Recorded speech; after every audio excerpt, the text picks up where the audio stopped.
Bonjour à tous et bienvenue dans cette nouvelle vidéo des paluches et des bouquins.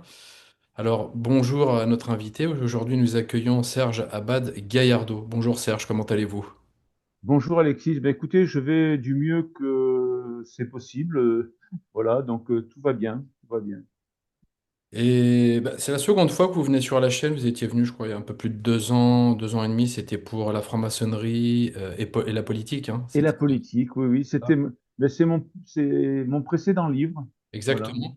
Et Et aujourd'hui, là, je viens de faire publier chez Artege, voilà, le dernier livre qui s'appelle Franc-maçonnerie chrétienne, une imposture. Parce qu'en fait, j'ai beaucoup écrit sur la franc-maçonnerie. Je crois que je dois être à 7 ou 8 ouvrages.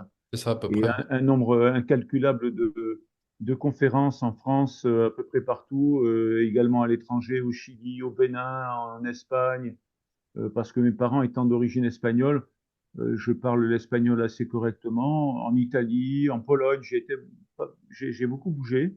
Mhm. Et bon, mes conférences étant gratuites, je dis tout de suite que ce n'est pas pour des raisons financières, mais par un souci d'information, parce que, pour résumer, j'en terminerai par là, je ne critique pas les francs-maçons, je critique la franc-maçonnerie, c'est-à-dire les rituels maçonniques, la doctrine maçonnique, et je n'empêche personne d'aller en franc-maçonnerie, mais si vous voulez, je parle d'expérience. Lorsqu'on entre en franc-maçonnerie, même quand on a lu les livres, qu'on a regardé sur Internet, on ne sait absolument rien sur ce qui va se passer et on signe un chèque en blanc. Voilà. Donc moi, je dis le fond de la doctrine maçonnique et les gens qui veulent adhérer à une organisation, je ne dirais pas une secte, mais une organisation que moi je qualifie de luciférienne, puisque j'ai écrit un livre qui s'appelle Je servais Lucifer sans le savoir, où je le démontre, et puis j'en parle dans d'autres ouvrages et également dans mes conférences. Ben, des gens qui veulent aller se rapprocher de Lucifer, ils font ce qu'ils veulent. Voilà. Moi, je les préférerais à l'église, mais c'est la responsabilité de chacun. Oui, voilà. Alors, je vais faire un petit préambule, après je vais vous présenter un peu plus en détail. Alors, Oui. je voulais faire un petit préambule suite à la relance de la chaîne et puis les deux émissions. J'ai vu qu'il y a un petit peu de polémique, que cela soit des auditeurs, mais aussi des auteurs que je connais bien. Donc, je tiens à dire que l'émission n'a pas pour but de satisfaire ce que chacun souhaite entendre, mais d'apporter par des auteurs différents qui ne sont pas forcément d'accord entre eux leur expérience et témoignages à travers leurs travaux. Donc, merci de respecter cela, chers auditeurs et chers auteurs. La chaîne restera indépendante et vous êtes toujours tous les bienvenus. Serge, je vais vous présenter rapidement. Donc, vous avez été franc-maçon pendant 24 ans au sein de l'obédience mixte et internationale de droit humain, où vous fûtes initié au grade d'apprenti en 1989, puis augmenté au grade de compagnon, ensuite élevé à celui de maître, élu à divers postes d'officier, dont celui de vénérable maître, et enfin coopté dans les hauts grades. À la suite d'un séjour à Lourdes en 2012, vous retrouvez la foi et le chemin de l'Église. Dès lors, vous quittez définitivement la franc-maçonnerie après avoir réalisé l'incompatibilité de la foi catholique avec la doctrine de la franc-maçonnerie. Et c'est le sujet aujourd'hui de notre émission. Alors, je vais commencer par quelque chose de simple. On va poser certains éléments pour aider au mieux les auditeurs qui ne connaissent pas assez la franc-maçonnerie. Pouvez-vous donc nous rappeler les différentes grandes obédiences françaises de la franc-maçonnerie et surtout leur orientation? Alors, la première chose que je dois dire, je vais faire une légère digression, Mhm. c'est que il y a de nombreux mensonges qui sont dits par les loges maçonniques, par les obédiences maçonniques, et je voudrais simplement rappeler, et j'ai tout ce que je vais vous dire, bien entendu, ce soir, et que j'écris dans mes ouvrages, hein, est conforté par des écrits maçonniques ou des sources maçonniques authentiques, hein. Donc, quand je vous dis que la franc-maçonnerie n'a pas existé avant 1717, c'est confirmé par exemple, Monsieur Bauer, qui a été grand maître du Grand Orient, et par Monsieur Daché, qui est un historien de la franc-maçonnerie et qui est également un grand dignitaire de la franc-maçonnerie. Donc, 1717, naissance de la franc-maçonnerie, et donc tout ce qui ramène à des origines tirées des constructeurs de cathédrales, des constructeurs de pyramides pour certains, des Templiers, tout ça relève de la légende et ça a été mis en place pour embellir la franc-maçonnerie. Alors, concernant les différentes obédiences, eh bien, il y a, alors, suis obligé de faire des catégories. Il y a des obédiences laïques, des obédiences déistes, et enfin, une catégorie d'obédience déiste particulière, des obédiences, alors plutôt une obédience chrétienne. C'est l'objet de mon dernier livre. Bon, je parle des déistes et des chrétiennes en particulier, Mhm. euh, qui s'appelle le Grand Prieuré des Gaules. Alors, c'est une petite obédience, je crois qu'ils sont à peu près un millier d'adhérents, donc de membres, mais c'est dangereux parce que, en fait, la franc-maçonnerie a été créée pour faire échec à l'Église catholique principalement, mais aux autres religions également, dans l'objectif de créer une religion universelle qui s'appelle la franc-maçonnerie.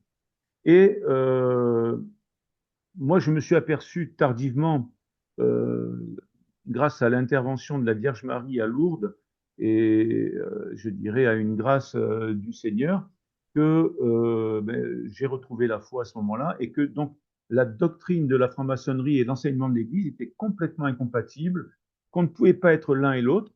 J'en ai eu confirmation par des textes de l'Église que j'ai recherchés et trouvés, mais la franc-maçonnerie elle-même nie cette incompatibilité avec comment dire, euh, une, euh, une obstination qui est suspecte. Je vous donne une citation, par exemple, de mensonge, d'un des mensonges que la franc-maçonnerie peut déclarer. Vous pouvez trouver sur le site du Grand Prieuré des Gaules euh, un ensemble de questions-réponses, dont la citation suivante. Question: peut-on être chrétien et franc-maçon? Réponse: oui, bien sûr. La maçonnerie du Grand Prieuré des Gaules, comme toute maçonnerie théiste, euh, n'est donc pas concernée par le nouvel article du Code de droit canonique.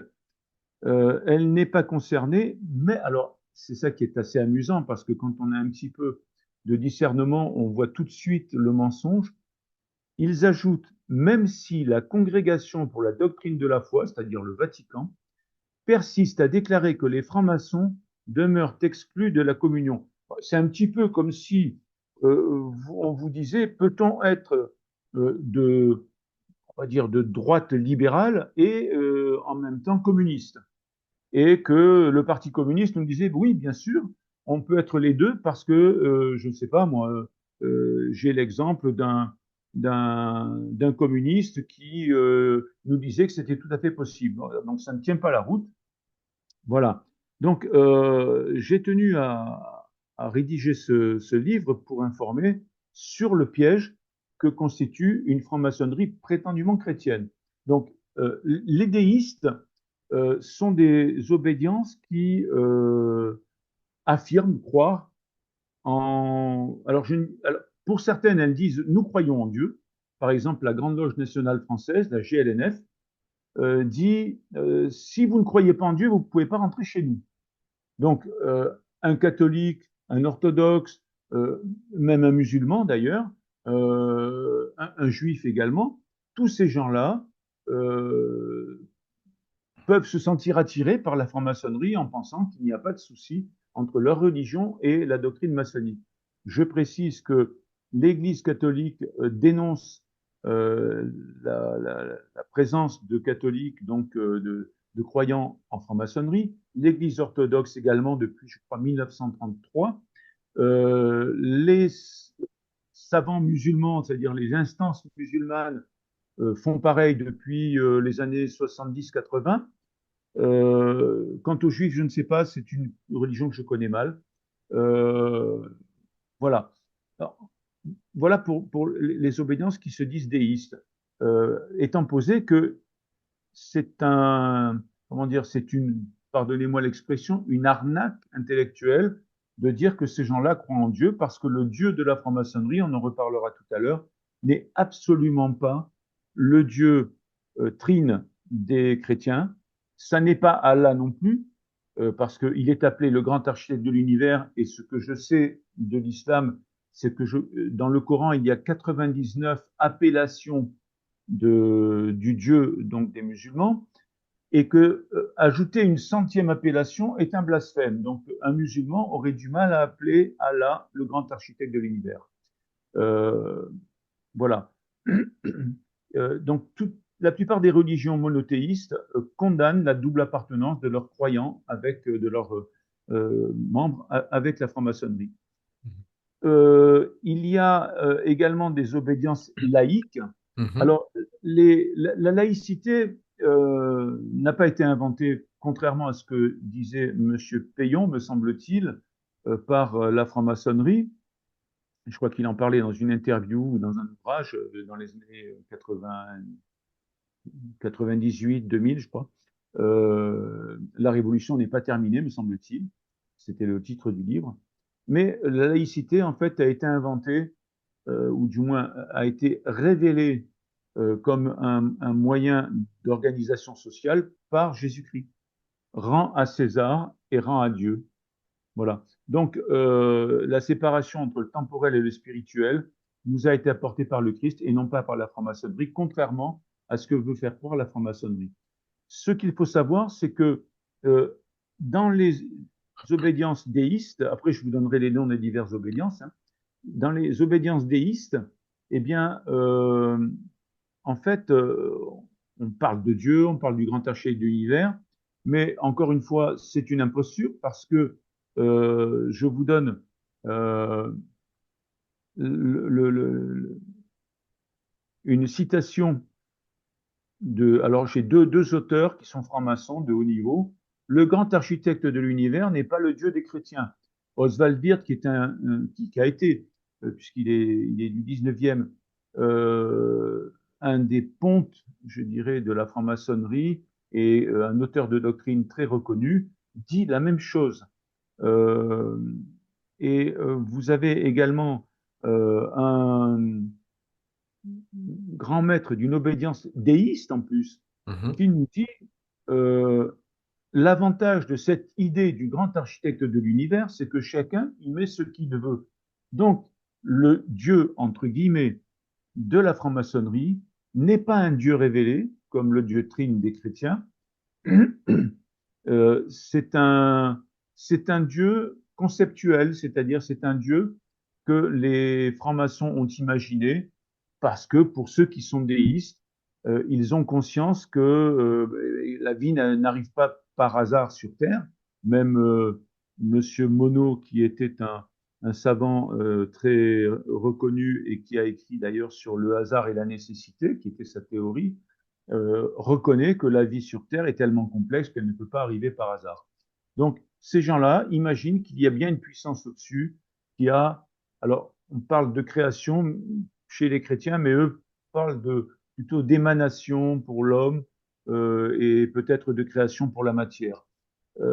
Et alors, ensuite, les obédiences laïques sont des obédiences qui, là aussi, une manipulation, parce qu'elles vont vous dire, contrairement à la GLNF qui vous dit si vous croyez en Dieu, vous venez chez nous, sinon c'est pas possible, les obédiences laïques vont vous dire, mais nous, de toute façon, nous acceptons les athées, les matérialistes, les croyants, les non-croyants, parmi les croyants, les juifs, les orthodoxes, les chrétiens, les musulmans, voilà. Nous acceptons tout le monde parce que nous sommes laïcs. Et d'ailleurs, il est interdit dans nos ateliers de parler de religion, ce qui semble garantir donc une véritable laïcité, mais c'est une laïcité restrictive, parce Grand que, Orient, hein. voilà, oui, au Grand Orient. Parce que chacun sait, par exemple, que depuis Vatican II, l'Église reconnaît la valeur des autres religions, même si elle considère que le christianisme doit annoncer la vérité du Christ. Et donc, c'est un peu un mensonge parce que j'ai le témoignage d'une dame qui, il y a quelques années, m'a contacté par mail et m'a avoué qu'elle était catholique, pratiquante, et qu'elle était rentrée dans une loge, alors je ne sais plus si c'est à Toulouse ou à Bordeaux, justement parce qu'on lui avait affirmé que, croyant ou pas croyant, on pouvait venir dans ses ateliers. Mhm. Et au bout de quelques mois, elle m'a dit, j'ai été choqué et j'ai demandé ma démission parce que, en fait, prononcer le mot Dieu avec ces francs-maçons-là est considéré presque comme une insulte. Voilà. Donc, on voit bien que laïque, déiste ou chrétienne, il y a un certain nombre de mensonges que je dénonce. Moi, j'aimerais bien que ça ne soit pas le cas, mais ça fait partie des techniques et des stratégies qui permettent d'attirer les, les personnes. Alors, laïque, vous avez, alors je ne vais pas toutes les citer, mais vous avez en particulier le Grand Orient. Déiste, vous avez la Grande Loge nationale française. Vous avez également, alors c'est une interprétation personnelle, pardon, la Grande Loge de France, qui ne se prononce pas sur le fait qu'elle soit ou pas laïque ou déiste. Moi, je dis qu'ils sont déistes puisqu'ils travaillent à la gloire du grand archer de l'univers, alors que le Grand Orient travaille à la gloire du progrès de l'humanité. Et puis, bon, pour les chrétiennes, c'est une petite catégorie d'obédience. Vous avez le grand prieuré des Gaules en particulier, et qui pratiquent exclusivement le rite écossais rectifié. Les autres pratiquent tous les rites. Oui. Alors, justement, à l'intérieur des loges déistes, on dit que Jésus, apparemment, aurait été initié et maçon opératif. Donc, une certitude selon le grand maître adjoint de la GLDF. Et pourquoi se réfère-t-on aussi à l'évangile de Saint Jean constamment? Ah mais C'est ma écoutez, en grande fait, question, je suis assez étonné de ça. oui, oui, mais en fait, si vous voulez, moi, quand j'ai été initié au droit humain, alors le droit humain est une obédience qui ne se définit pas comme déiste sur son site internet public, Mhm. mais dans les hauts grades, on voit qu'on va dériver vers un aspect un petit peu déiste, qui ne dit pas vraiment son nom, mais en fait, on le devine après. Euh, eh bien, excusez-moi. Alors, Jésus, en fait, pour la plupart des obédiences, n'est pas Dieu incarné. Y compris, je ne l'ai pas trouvé dans les rituels du rite écossais rectifié, en tant que Dieu incarné non plus. C'est un, c'est un homme, voilà, c'est un homme qui aurait atteint la divinité à la suite de plusieurs initiations. Et en fait, on retrouve là la doctrine maçonnique qui considère qu'il n'y a pas de grâce divine, mais que finalement l'homme se rapproche de Dieu, et alors en particulier dans les maçonneries chrétiennes. Alors il y a pas que le il n'y a pas que le grand prieuré des Gaules qui pratique le rite écossais rectifié. Hein. Il est pratiqué également à la GLNF, il est pratiqué également à la GLTSO, qui est une émanation de la GLNF au début du XXe siècle. Donc, ce rite prétendument chrétien est pratiqué par certaines obédiences en fonction de la volonté des ateliers. Alors, je précise pour les auditeurs, euh, j'utilise des mots qui me sont familiers, mais que les gens ne connaissent peut-être pas. Une obédience, c'est ce qui regroupe l'ensemble des francs-maçons d'une catégorie particulière. Par exemple, le Grand Orient est une obédience, le droit humain est une obédience, d'accord? Le terme de loge est employé parfois, mais c'est impropre pour dire une obédience, mais une loge, plus précisément, c'est un groupe de francs-maçons à l'échelle locale, c'est-à-dire au niveau d'une ville, d'une commune, et ce groupe, cet atelier, la loge s'appelle aussi un atelier, comprend entre 20 et 40 membres. Au-delà de 40 membres, ils en créent un autre. Par exemple, sur Narbonne, il y a deux ou trois, me semble-t-il, peut-être maintenant, mais en tout cas à l'époque où j'étais franc-maçon, il y avait deux loges du droit humain qui étaient distinctes. Voilà. Donc Jésus, moi quand j'ai été initié, on m'en a pas parlé, bien entendu, mais j'ai entendu des phrases que l'on trouve dans l'évangile de Saint Jean. Cherche et tu trouveras, frappe et on t'ouvrira. Donc, ça m'a étonné, ça m'a un peu rassuré parce que j'avais parlé à mon père de ma future entrée en franc-maçonnerie, et lui, qui était catholique mais pas forcément très pratiquant, m'avait dit, fais attention, je crois que les francs-maçons sont excommuniés. J'ai posé la question à l'époque à celui qui avait été mon parrain en franc-maçonnerie, et il m'a dit non, c'est terminé, ça n'existe plus. Donc là encore, un mensonge maçonnique. Et en fait, la franc-maçonnerie, d'abord, est un syncrétisme, c'est-à-dire qu'elle va emprunter au christianisme, à la religion juive, notamment à la Kabbale. Elle va emprunter également à l'alchimie islamique. Elle va emprunter à divers courants, y compris des courants hindouistes ou autres. Euh, et c'est logique parce que la franc-maçonnerie provient de ce qu'on a appelé la théosophie, qui est une tentative au début du XXe siècle par Helena Blavatsky et euh, comment s'appelait-elle ah oui, Maria de Rem, qui est une des deux fondatrices du droit humain. La théosophie pense que comme la franc-maçonnerie d'ailleurs, pense que toutes les religions ont perverti la vérité initiale qui a été transmise par une puissance, que ce soit l'esprit humain, que ce soit le grand architecte de l'univers, peu importe. Ou alors il parle aussi des supérieurs inconnus, on ne sait pas trop qui c'est. Euh, Ce sont des gens dont l'esprit est encore toujours actif et vivant, même si on ne sait pas s'ils sont morts ou pas. Eh bien, euh, la théosophie a vocation à unifier l'ensemble de religions en une religion mondiale, exactement comme la franc-maçonnerie. Donc, Gnosis. voilà, exactement. Donc, ça permet également, si quelqu'un est catholique et répond oui, mais moi je pense que c'est pas bon d'aller en franc-maçonnerie parce que l'Église l'interdit, oui, mais tu vas rencontrer des textes bibliques. Alors c'est vrai que il y a parfois dans certaines obédiences, en tout cas certains ateliers, une Bible qui est ouverte, mais j'ai une citation maçonnique où on voit encore un mensonge ou une stratégie de la franc-maçonnerie. Il peut y avoir une Bible dans un atelier, mais corrigée par l'équerre et le compas, c'est-à-dire interprétée par la doctrine maçonnique. Voilà. Alors, j'ai une question qui serait liée au contexte historique de l'apparition de la franc-maçonnerie. Qu'est-ce qui, d'après vous, a fait que la franc-maçonnerie est arrivée d'ailleurs d'Angleterre, mais aussi, bon, on parle de 1717, j'avais lu quelques auteurs francs-maçons qui parlaient de la venue des Stuarts.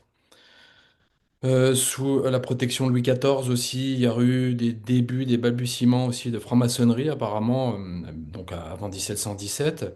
Qu'est-ce qui fait que, en cette période, elle est apparue précisément? Est-ce que c'est lié au développement du capital? Est-ce que c'est... Parce qu'on dit que la franc-maçonnerie est par essence libérale.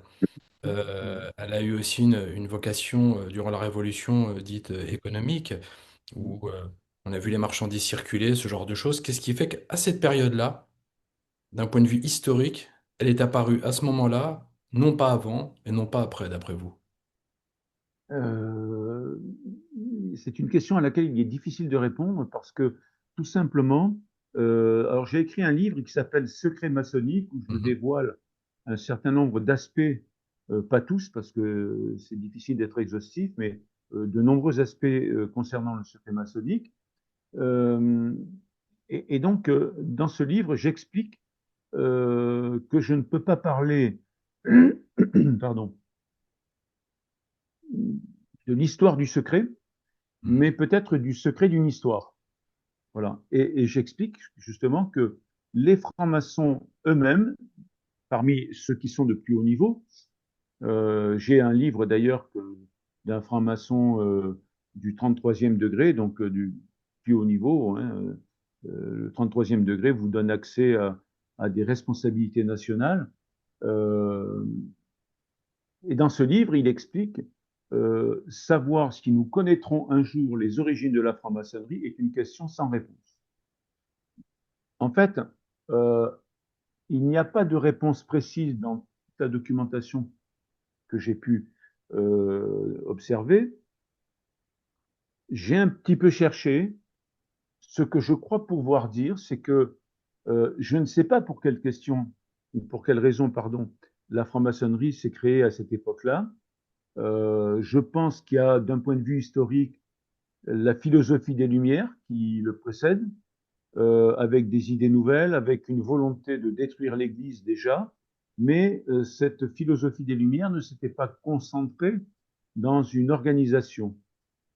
Par ailleurs, cette philosophie a dû peut-être impacter certains penseurs, philosophes, scientifiques du XVIIIe siècle, du début du XVIIIe, et s'est créé à Londres un organisme qui s'appelait la Royal Society, qui a donc regroupé des gens qui généralement étaient protestants, qui, en tout cas pour certains d'entre eux, étaient alchimistes, occultistes, pour certains étaient magiciens, tout en étant également occultistes.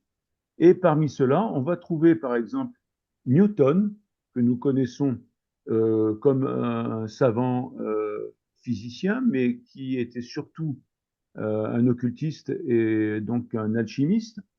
On va trouver également euh, Anderson et Desaguliers, qui Mhm. sont deux pasteurs euh, anglicans ou plutôt protestants, qui eux vont s'occuper peut-être de l'aspect entre guillemets théologique. Et puis on va avoir également notamment des gens comme Elias Ashmole. Voilà, ce sont des gens qui font partie de la Royal Society et qui considèrent que il faut abattre le christianisme parce que le christianisme fait obstacle au développement du libéralisme. Tout simplement parce que c'est vrai, on a dans l'Église depuis crois, le pape Léon XIII une doctrine sociale de l'Église qui considère que, bien sûr, l'homme doit travailler, doit, s'il le mérite, gagner de l'argent et peut-être considérablement, mais il doit également penser à certaines personnes qui manquent de certaines choses. Et la doctrine sociale a contribué, fin du XIXe siècle, à avoir une politique en faveur des plus démunis et notamment pour améliorer la condition des ouvriers. En revanche, au contraire, il me semble, alors je ne suis pas un spécialiste du protestantisme, mais il me semble que le protestantisme est peut-être un peu plus débridé et un peu plus libéral. Donc, il est possible que, à cette époque-là, on est un petit peu avant la révolution industrielle, il y avait les prémices de quelque chose qui allait se passer et peut-être que, en créant la franc-maçonnerie, ces gens-là ont voulu faire d'une pierre deux coups premier coup, abattre la religion catholique pour des raisons idéologiques et de volonté de créer une religion universelle de la franc-maçonnerie. Et la deuxième chose, c'est de changer complètement la société vers une libéralisation complète de l'économie et de l'individu. Il doit y avoir un lien aussi avec les Pays-Bas, le protestantisme du Pays-Bas et les financiers des Pays-Bas, ainsi que les balbutiements de la City. Donc il y a certainement un lien qui est avec Ah cela. oui, il y a un lien effectivement également entre d'abord entre protestants et capitalisme libéral. Il y a un lien également entre franc-maçonnerie et capitalisme banquier, puisque j'ai un ami qui est professeur des universités à Madrid et qui a écrit un livre sur la franc-maçonnerie. C'est un historien et il démontre dans ce livre que la révolution russe a été largement financée par des banquiers francs-maçons américains et notamment anglo-saxons, pas seulement américains. Et donc, l'objectif, selon lui, mais ça peut se vérifier, puisque la franc-maçonnerie arrive en France en 1721, et je crois que pratiquement quelques années après, elle arrive en Russie, alors même qu'elle était interdite. L'objectif de la franc-maçonnerie, c'était de financer la révolution russe à terme pour détruire euh, comment dire, l'emprise de l'empereur du tsar. Oui. Alors, pour revenir aussi aux interdictions papales, il y a eu plusieurs interdictions, notamment des encycliques, celle de Clément XII, je crois, qui était la première en 1738, C'est ça. et Humanum Genus de Léon XIII. Il y a eu d'autres aussi, celle de Saint Pie X. Euh, Pouvez-vous nous parler de cela? Parce que, en réalité, les francs-maçons qui sont en loge dite déiste et croyants et catholiques ne peuvent pas ignorer et n'ignorent certainement pas ces encycliques. Et comment peuvent-ils euh, mépriser cela, étant donné que la franc-maçonnerie, d'après vous, va détruire le baptême? Donc, vous parliez de l'eau qui putréfie et dissocie, le feu qui cherche à détruire l'œuvre que Dieu a créée dans l'âme du baptisé, et la terre qui livre à Lucifer le candidat à l'initiation. Oui, bien sûr. Ça fait partie des symboles qui sont donnés au tout début de l'initiation, d'ailleurs. Euh, oui, alors, euh, ce qui est troublant, c'est que, alors, une chose, petite digression également, vous m'en excuserez, mais c'est nécessaire, il y a catholique et catholique. Oui, bien sûr. C'est-à-dire que le catholique, moi j'ai discuté un jour avec un camarade de travail, un ingénieur avec qui je travaillais, et euh, qui était également qui était franc-maçon. Mhm. Et c'était lors de mon premier livre où j'explique que justement que j'ai découvert et comment j'ai découvert l'incompatibilité de franc-maçon et catholique.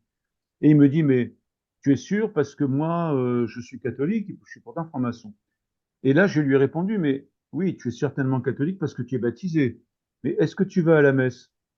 Est-ce que tu vas au Triduum Pascal? Et il me dit, non, je n'y vais jamais. Alors, je dis, ben voilà, alors tu n'es pas vraiment catholique.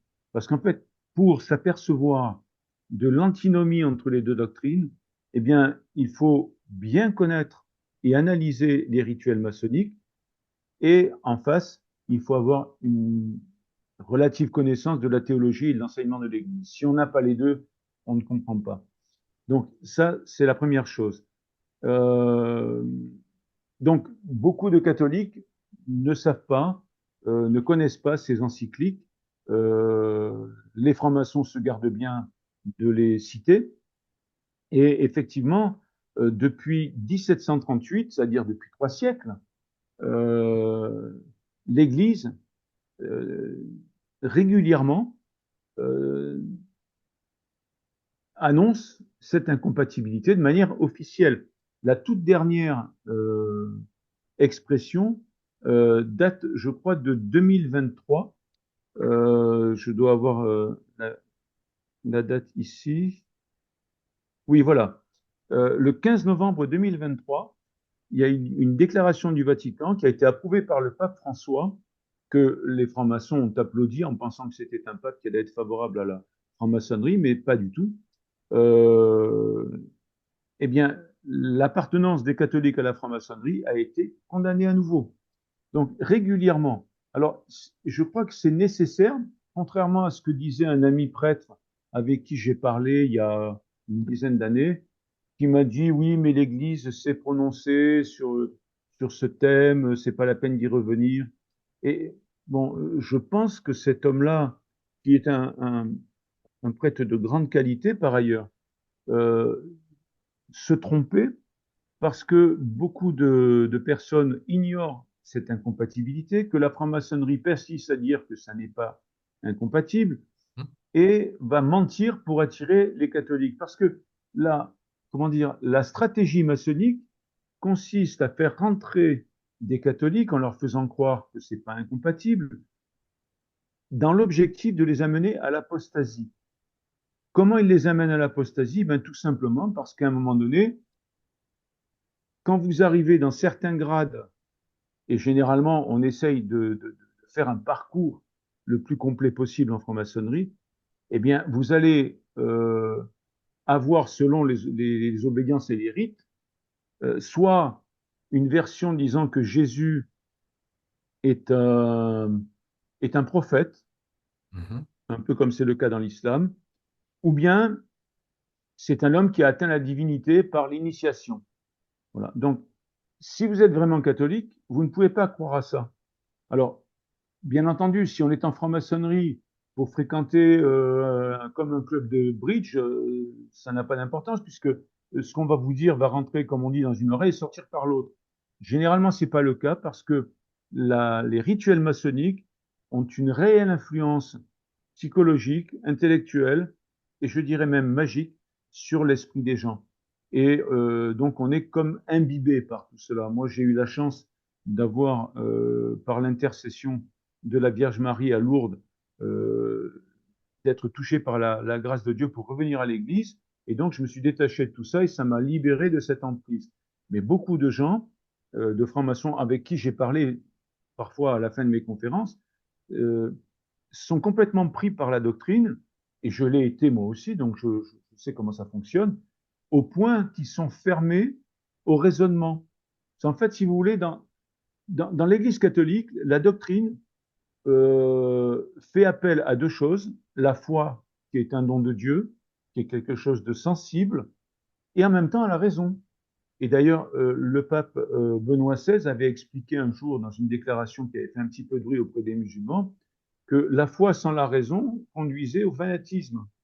Donc, quand on est catholique, forcément, on ne peut pas se permettre d'être complètement un hurluberlu qui pense deviner des choses si on ne considère pas que ça doit être filtré par la raison. En franc-maçonnerie, il n'y a pas de raison, parce qu'en fait, quand on vous donne des vérités qui sont absolument non démontrées, voire même non démontrables, qui procèdent de l'occultisme et que vous devez prendre comme des dogmes, même si la franc-maçonnerie, encore un mensonge, dit qu'elle est adogmatique. Moi, je démontre qu'elle est dogmatique. Mhm. Alors pour revenir un petit peu dans l'histoire, il y a des choses quand même qui sont contraires. On va parler du RER, donc le rite écossais rectifié, qui fut fondé au couvent de Wilhelmsbad, je crois en 1782. Euh, Oui, D'ailleurs, ça renvoie aussi à ce convent qui était le moment où on a fomenté la révolution européenne, ce qu'on souhaitait. Bon, ça a pris oui, surtout, oui, surtout en France. Je vous renverrai notamment à l'ouvrage de Pierre Hillard qui traite du vicomte de Charles de Hesse-Cassel, qui était grand patron justement de la franc-maçonnerie à l'époque.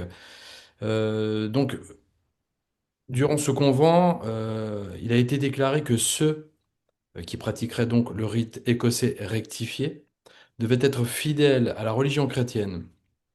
Et ma question, c'est, existait-il à cette époque une fidélité au christianisme tout en étant initié, sans pour autant en être ennemi? Donc, en témoigne aussi, il y avait l'entourage de Louis XV, puis de Louis XVI. Je vais faire référence au duc de Montmorency-Luxembourg, qui était fondateur du Grand Orient à l'époque, qui apparemment, à en croire certains maçons, il y a un ouvrage sur le personnage, le duc de Montmorency-Luxembourg était un vrai croyant, mais a quand même fondé le Grand Orient. Euh, et j'irais même plus, parce que il y a aussi une rumeur, même un peu plus, qui dirait que nos rois auraient été initiés. Certains de nos rois, dont Louis XV, même s'il a interdit la franc-maçonnerie à un moment donné, je crois que c'était, si je ne m'abuse, vers 1741 ou 44, je ne veux pas dire de bêtises, mais après, il aurait été initié peut-être à la loge de la Chambre du Roi. Louis XVI, c'est un point d'interrogation. On parle de Charles X et de Louis XVIII qui auraient été à la loge des trois frères unis et inséparables. C'est une loge qui est à Versailles. Il y a un point d'interrogation là-dessus parce qu'on a autant des gens qui sont garants de la chrétienté, pardon, en France, et qui furent peut-être initiés. Alors, donc c'est sûr pour le duc de Montmorency-Luxembourg. Voilà, c'est très intriguant, je trouve, parce qu'à l'époque, apparemment, euh, apparemment, hein, je dis bien, avant justement toutes les bulles pontificales et les encycliques, ce n'était pas incompatible. Est-ce que je me trompe? Alors, oui et non. C'est-à-dire que ça n'était pas formellement incompatible parce que les bulles papales, pour être applicables en France, du fait de la royauté qui existait à l'époque, devaient être acceptées par le roi, C'est ça, ce oui. qui n'a pas été le cas. Donc, À part Louis XV surtout, je crois qu'il ne l'a pas validé. voilà, exactement. Alors, pour quelle raison, je l'ignore.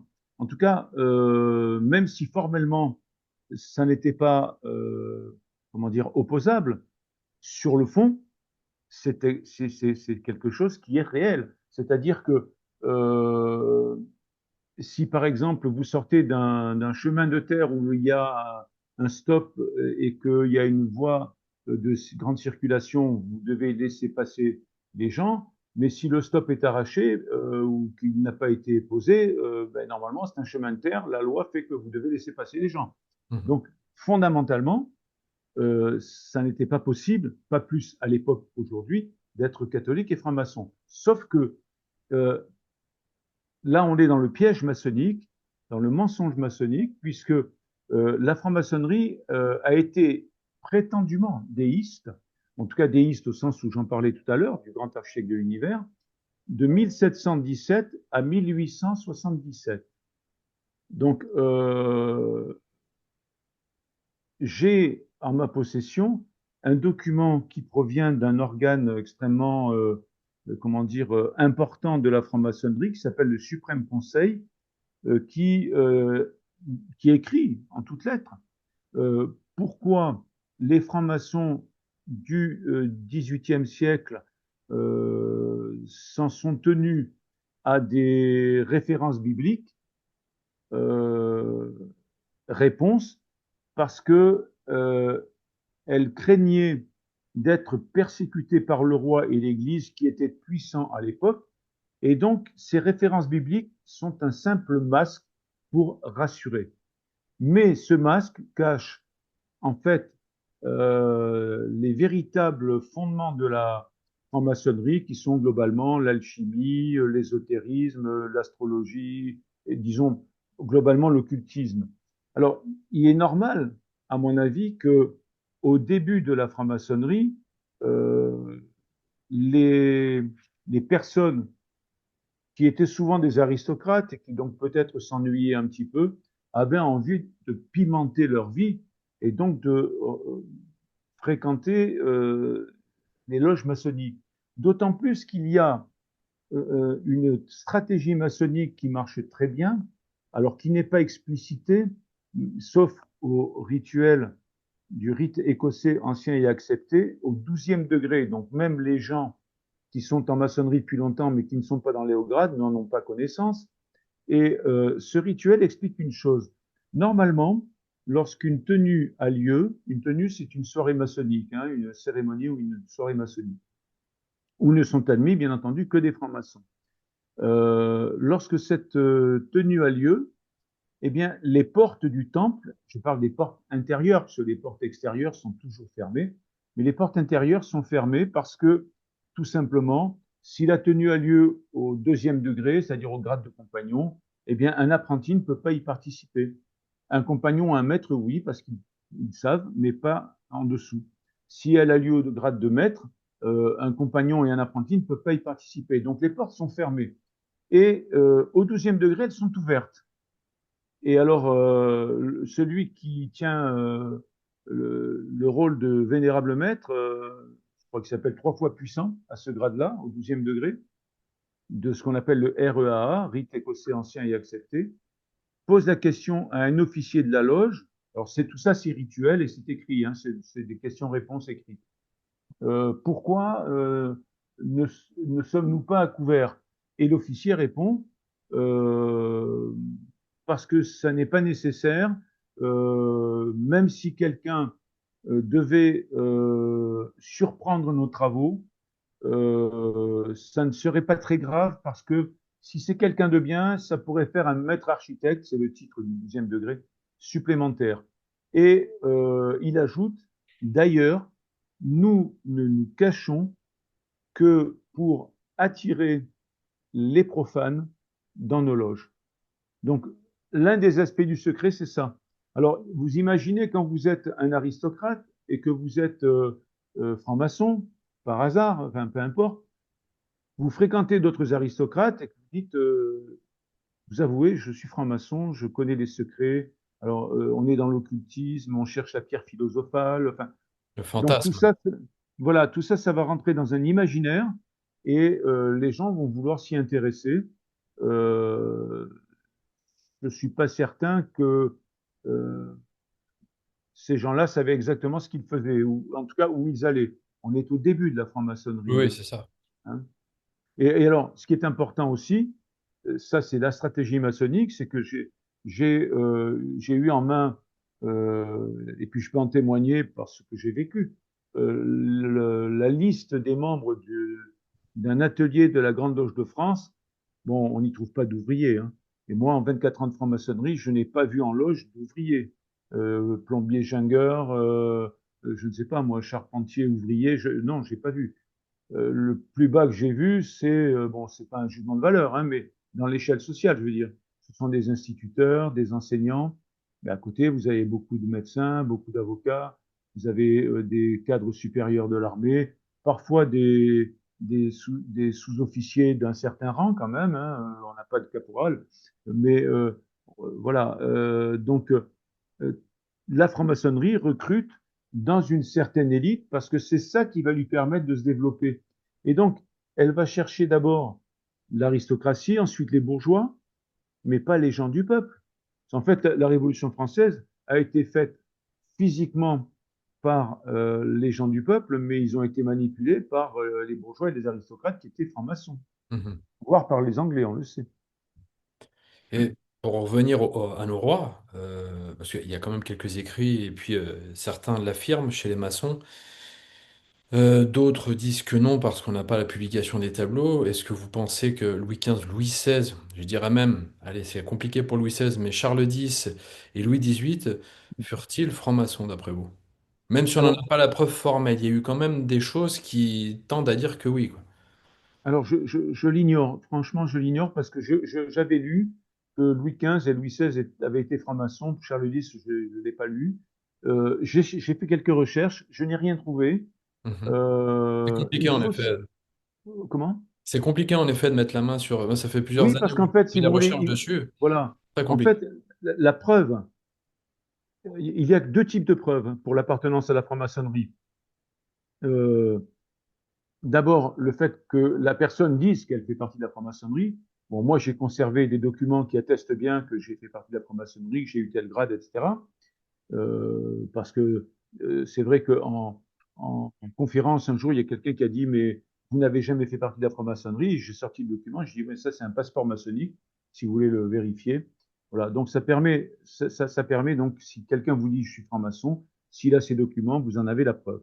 Le deuxième mode de preuve, c'est que à chaque fois que vous participez à une tenue maçonnique, eh bien, vous inscrivez votre nom et vous signez votre présence. Donc, ces recueils sont conservés, bien entendu, par la franc-maçonnerie. Malheureusement, on n'y a pas accès parce que on n'a pas le droit en franc-maçonnerie de dévoiler l'appartenance d'un autre franc-maçon à la franc-maçonnerie. Alors après, le troisième point, et j'en termine là-dessus, euh, la franc-maçonnerie, de la même manière qu'elle embellit son récit historique par des références aux Templiers, aux constructeurs de cathédrales, etc., eh bien, elle va dire, mais Louis XVI était franc-maçon. Et vous n'avez aucun moyen de vérifier le contraire. Et donc, ça permet pour la franc-maçonnerie de dire, voilà, nous ne sommes pas si sulfureux que ça, parce que regardez, on nous accuse d'être des révolutionnaires robespierristes, par exemple pour le Grand Orient, en tout cas un certain nombre de ses membres. Mais regardez, Louis XVI était franc-maçon, donc, vous voyez, Mhm. c'est, c'est, c'est, voilà. C'est pour ça que j'écris d'ailleurs, parce que la franc-maçonnerie divulgue un certain nombre de mensonges. Alors, il y en a que je peux contredire et d'autres parfois où je n'ai pas les preuves parce qu'il faudrait que je puisse être un très haut gradé de la franc-maçonnerie pour avoir accès au recueil. mais Dieu merci, je ne le suis plus. Très bien. Alors, je ne sais pas si vous suivez régulièrement ce qui peut se passer sur YouTube, certains réseaux sociaux. On voit certains jeunes hommes francs-maçons, qui se revendiquent donc francs-maçons, et qui passent régulièrement dans des émissions, parlent ouvertement de la franc-maçonnerie sur Instagram. Euh, D'ailleurs, peut-être qu'on aura l'un de ces personnages bientôt sur la chaîne. Je ne vous en dis pas plus. C'est intéressant aussi d'avoir son point de vue. Oui. Euh, Est-ce que vous pensez que la franc-maçonnerie, justement, est en perte? Et quel est son avenir, notamment dans l'ère qui arrive? Parce que si on passe dans l'ère des lumières, dites des lumières sombres qui sont en opposition aux lumières, le libéralisme tel qu'on le connaît doit être étouffé, le globalisme doit être étouffé, même s'il y a des questions après qui restent vraiment là concernant ce changement de paradigme du capital avec cette nouvelle ère qui s'ouvre devant nous.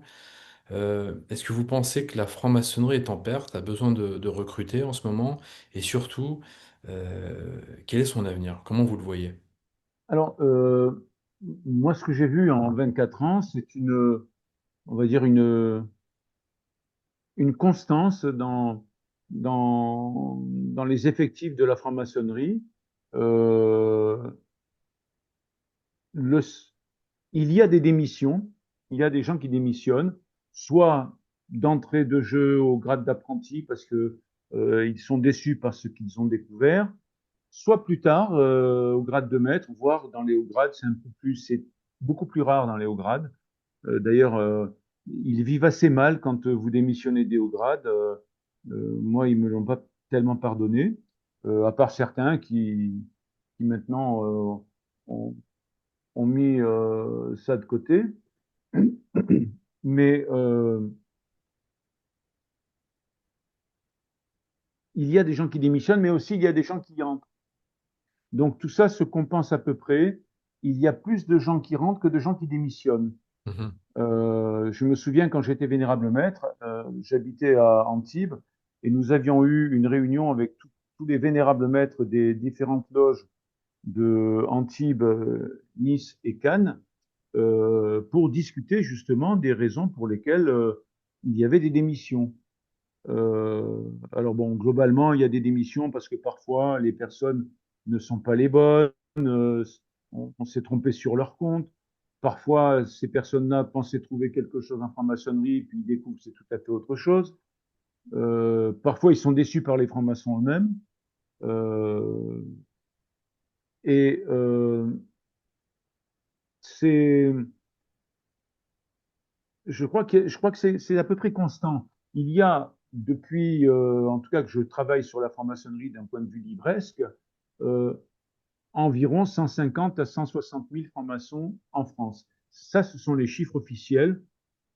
J'ai le sentiment, compte tenu du nombre de personnes que j'ai croisées, ils sont bien plus nombreux.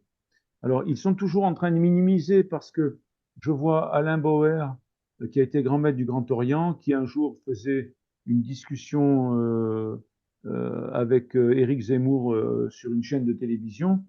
Zemmour lui dit oui, mais il y a une influence maçonnique dans la politique. Et M. Bauer dit un homme qui a beaucoup de qualités par ailleurs, hein, mais en tant que franc-maçon, il veut défendre la franc-maçonnerie, ce que je comprends. Il dit non, peut-être maximum 10% des élus qui sont francs-maçons en France.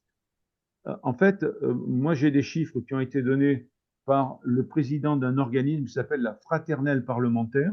mhm. Alors j'ai les références dans le livre Franc-maçonnerie et politique, ou plutôt politique et franc-maçonnerie, Les liaisons dangereuses qui a été publié chez Artege en 2025. Ce président de la fraternelle parlementaire, qui est un groupe hyper secret au sein de notamment l'Assemblée nationale, parle plutôt de 35%. Alors il faut savoir également qu'il n'est pas obligatoire d'appartenir à une fraternelle quand on est franc-maçon. Donc je pense que raisonnablement, il y a bien 5% de plus qui ne sont francs-maçons mais qui ne sont pas la fraternelle. Donc on peut imaginer que 40% de nos élus parlementaires sont francs-maçons.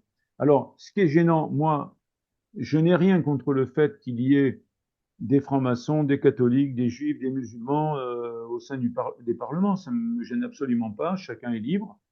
Euh, et même d'ailleurs des gens qui ne croient en rien. Mais ce qui est gênant, c'est que les francs-maçons, d'abord, ne disent pas qu'ils le sont, et la fraternelle est encore un organisme encore plus secret, parce que, en fait, il faut savoir que la franc-maçonnerie est créée sous forme de la loi 1901. Au niveau local, ce sont des antennes, donc les antennes ne sont pas déclarées en préfecture locale, mais au niveau national, il y a une déclaration d'appartenance qui est, en tout cas, pas les membres, mais les dirigeants sont forcément déclarés au niveau national.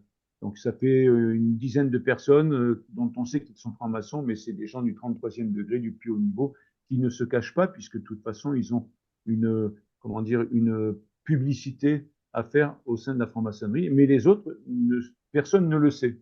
Et donc, ces, ces, ces parlementaires, cette fraternelle parlementaire plutôt, a été créée par un franc-maçon. Ils étaient deux, hein, j'ai oublié. L'un des deux était président du Conseil à l'époque, je crois que c'est la quatrième République, et l'autre c'était Henri Caillavet, qui était également parlementaire et franc-maçon, qui était un franc-maçon de haut niveau. Et je donne sa citation dans mon livre sur la politique et la franc-maçonnerie. Euh, L'idée que nous avons eue, c'est de créer un organisme secret. Alors je le paraphrase, j'ai plus la citation exactement en tête. Un organisme secret euh, composé de parlementaires francs-maçons afin de faire avancer nos idées. Donc c'est ça qui est extrêmement troublant. C'est-à-dire que moi, quand je vais, ou n'importe qui, quand il va voter pour une personne, il va voter pour une personne de droite, de gauche, du centre, peu importe, mais il ne va pas voter pour une personne parce que cette personne appartient à la franc-maçonnerie. Or, je donne des citations dans ce livre également sur la politique. Euh, il y a un ancien grand maître qui s'appelait Fred Zeller, qui est décédé aujourd'hui et qui explique nos frères parlementaires sont euh, destinés à porter auprès du Parlement nos idées et à les transformer en loi. Donc tout ça, c'est un ensemble de manipulations secrètes qui ne me paraît pas tout à fait compatible avec la démocratie. Mhm. Je finirai par une dernière question, compte tenu Oui. de tout l'environnement, à savoir qu'il soit politique, philosophique, artistique ou même architectural. On va penser à toutes les constructions qui a pu y avoir, même au sein de Paris, même d'autres villes, hein. Est-ce qu'on pourrait dire aujourd'hui qu'on vit dans leur monde? Ah, complètement. Toujours pour revenir à mon précédent livre avant celui sur la franc-maçonnerie chrétienne, euh, je cite un historien du début du XXe siècle qui, prenant conscience justement de l'influence de la franc-maçonnerie dans le sein du monde politique depuis la Révolution française, donc il s'exprime euh, au début du XXe siècle et il dit, ces gens-là ont transformé la France en une immense loge maçonnique. Et d'ailleurs, c'est très vrai puisque j'ai réussi, parce qu'il est difficile à trouver, j'ai réussi à trouver le livre de Pierre Simon, qui a été grand maître de la Grande Loge de France, qui est celui qui a œuvré et réussi d'ailleurs à faire légaliser la contraception puis l'avortement. Il dit deux choses importantes dans ce livre, et on voit aujourd'hui la franc-maçonnerie à l'œuvre dans la loi sur l'euthanasie. Pierre Simon, dans ce livre des années 70, explique, il parle de ce qu'il appelle la théorie du systémique. On commence par la contraception, on poursuit par l'avortement, et on terminera par l'euthanasie parce que tout ça est lié. Donc, on a la troisième étape aujourd'hui avec l'euthanasie. Je précise que euh, j'ai la preuve, dans un autre ouvrage qui s'appelle, je crois, euh, Le droit à mourir de la franc-maçonnerie qui a été publié chez Teki. Euh, j'ai des documents qui attestent bien que l'euthanasie, la légalisation est née dans les loges. Et j'ai un autre exemple aussi qui est probant et qui démontre bien l'influence de la franc-maçonnerie sur les lois. Je parle de la crémation, par exemple. La crémation a été légalisée fin du 19e siècle. Ceux qui ont poussé à sa légalisation étaient des francs-maçons parlementaires. Personne ne se faisait crématiser à l'époque, à part quelques francs-maçons, puisque cela a été convaincu. Et la crématisation, pardon, la crémation euh, commence à prendre corps dans la société et se développer à partir de la fin du XXe siècle et commence maintenant à être un peu accepté. Donc ça démontre une chose, ça démontre que légaliser la crémation n'est pas une demande de la société, même une demande plus ou moins informelle, mais c'est une volonté de la franc-maçonnerie. Alors bon, je ne veux pas rentrer dans le détail parce que ça serait trop long, mais en fait, ça correspond au 18e degré et à l'action du feu pour faire en sorte que les personnes retrouvent la communication avec, avec ce qu'ils appellent le divin. Voilà. Le feu purificateur, mais en fait, c'est le feu de Lucifer, hein, tout simplement. Oui, puis on peut s'amuser aussi à regarder autour de soi dans les grandes villes françaises toute l'architecture qui a pu y avoir, hein, que ce soit une architecture du 19e ou même les architectures les plus récentes, où quand même on a eu des architectures soit grossières en forme de pyramide inversée ou autre, des colonnes, l'œil, le delta lumineux, ce genre de choses, ça Ah pullule, mais déjà le Louvre tel qu'il a été entre guillemets rénové, c'est un ouvrage maçonnique, hein. Je ne sais pas si entre autres. l'architecte, voilà, mais en tout cas pour moi c'est maçonnique. Je peux témoigner également, hein. Moi j'ai au départ une formation d'architecte, donc j'ai fait des études d'architecture euh, lorsque j'étais jeune. J'ai obtenu donc ensuite le diplôme de. Maintenant il est appelé différemment, mais à l'époque ça s'appelait architecte des PNG. Mhm. Donc c'était 6 ans d'études. Et je peux dire qu'un certain nombre d'enseignants que j'ai eus étaient francs-maçons, et ceux qui ne l'étaient pas étaient compatibles avec les théories maçonniques. Ça, c'est simple. Oui. Eh oui. Très bien. Donc, nous allons nous quitter. La franc-maçonnerie chrétienne, une imposture aux éditions Artege. Merci Serge Abad-Gaillardeau d'avoir répondu à nos questions. Euh, Excusez-moi, oui, Alexis, j'ai juste un point que je n'ai pas pensé faites, aborder et faites, faites. qui est très important, c'est que s'agissant de la franc-maçonnerie chrétienne, en tout cas des rites prétendument chrétiens, c'est une doctrine qui se revendique d'un ésotérisme chrétien. Or, le Christ n'a prononcé aucun ésotérisme. Au contraire, il dit dans la Bible, il n'y a rien de caché qui ne doive être dévoilé. Et il dit aussi, je te remercie, Père, d'avoir caché cela aux sages, ce qui est la doctrine gnostique, hein, de donner, permettre aux sages de progresser, mais de l'avoir révélé aux tout petits. Donc, le Christ professe une religion qui est exotérique, c'est-à-dire à l'usage de tous. Très bien, c'est important d'avoir souligné cela, Serge. Donc, concernant votre livre, vous pouvez trouver le lien dans la description afin de vous le procurer. N'hésitez pas. Aidez aussi la chaîne. Abonnez-vous, oui, c'est important parce que comme on renaît, si vous voulez être au courant des dernières émissions, n'hésitez pas à vous abonner, hein, ça ne demande pas grand-chose. Un petit clic et on sera bon. Voilà. Merci Serge Abad-Gaillardeau d'être venu. Euh, Merci, merci à vous de m'avoir invité.